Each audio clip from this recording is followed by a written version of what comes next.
Ifeyinti kúrò lẹ́nu iṣẹ́ lókù fẹ́nikẹ́ni tó bá ti fìdí rẹmi lẹ́ẹ̀mẹ́ta. Àjọ tó ń rí sí ọ̀rọ̀ iléeṣẹ́ ọlọ́pàá ṣèkìlọ̀. Àjọ tó ń rí sí ọ̀rọ̀ iléeṣẹ́ ọlọ́pàá orílẹ̀-èdè yìí ní ọjọ́ ajé Monday ti sọ pé kí àwọn ọlọ́pàá tó tó 30 lọ kọ ìdánwò ìgbéga sí ìpele mìíràn báyìí nílùú Àbújá pẹ̀lú ìkìlọ̀ pé ẹnikẹ́ni tó bá kùnà ìdánwò náà yóò fẹ̀yìntì ní tipátipá. Ìdánwò ọ̀hún ló wáyé ní olú iléeṣẹ́ wọn nílùú Àbújá.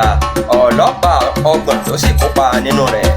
Alága fún àjọ náà ajagun fẹ̀yìntì Ashimu Agogo sọ pé ìdánwò náà ti wá jẹ́ èyí tí wọn yóò máa ṣe lóòrèkóòrè.